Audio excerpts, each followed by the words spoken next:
Hey guys, how's it going? My name's Ross. I'm a photographer and video maker from Northern Ireland. Welcome to my YouTube channel.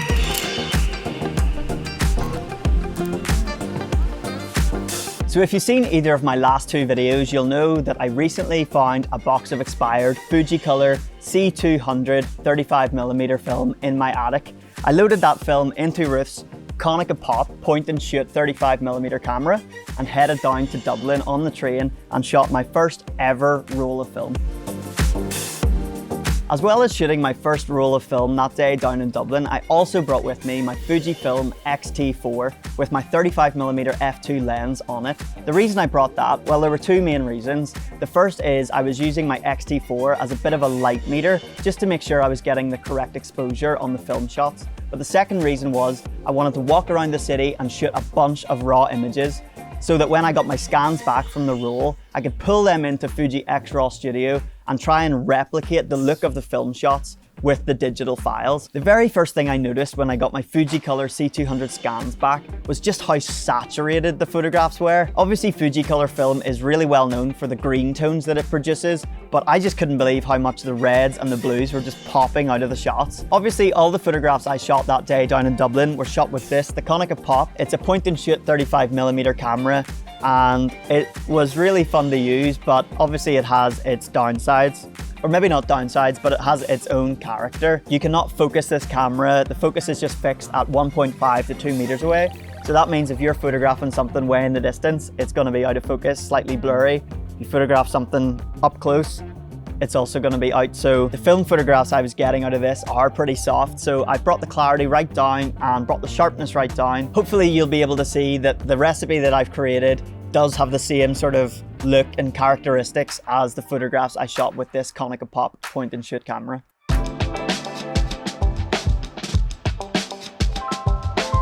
So on to the recipes that I've created to replicate the look of my first roll of film. I've called these recipes the Fujipop trio. Fuji because it's Fujicolor C200, Pop because the photographs were shot on the Konica Pop, and the trio because there's three of them. You may be wondering how I ended up with 3 recipes when I was only trying to create one recipe to replicate the look of this Fujicolor C200 film that I shot down in Dublin. Basically, I pulled up my scanned images and my raw images side by side and looked at them together and ended up creating 3 recipes that work in different scenarios. The first recipe in the Fujipop trio uses classic negative as its base. Classic negative film simulation was created by Fujifilm to replicate the look of Fujicolor film, so it's a bit of a no-brainer to use classic negative when you're trying to replicate the look of a Fujicolor stock. Classic negative I found really replicates the green tones well, but when it comes to those pops of blue and red and yellow, I think it falls short, so that's why I created a second and a third Fujipop recipe. The second Fujipop recipe has classic chrome as its base,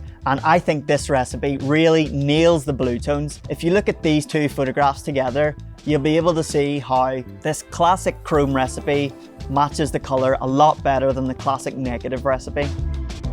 If you're using these recipes and there are greens in your image, use classic negative. If there are blues, use classic chrome. And if you want to nail the skin tones and maybe give a little bit more warmth and more saturation, use the third Fujipop recipe with Pro Neg High as its base. Now it's time to look at some examples of these recipes. So what I've done is take my favorite photographs I took that day down in Dublin on my X-T4 and export them out of Fuji X RAW Studio 3 times. Once with the Fujipop classic negative recipe, then with the Fujipop classic chrome recipe, and then with the Fujipop Pro Neg High recipe. So if you want to try these recipes out for yourself, I would absolutely love that. You can find the full recipes in the description below. And if you want to check out any of my other recipes, you can head to my website. It's rossonhisjpegs.com.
As always, thank you so much for watching. Wherever you are in the world, I hope you have a really great day, and I'll see you in another video soon. Enjoy these recipes. Bye. This YouTube thing's getting harder and harder.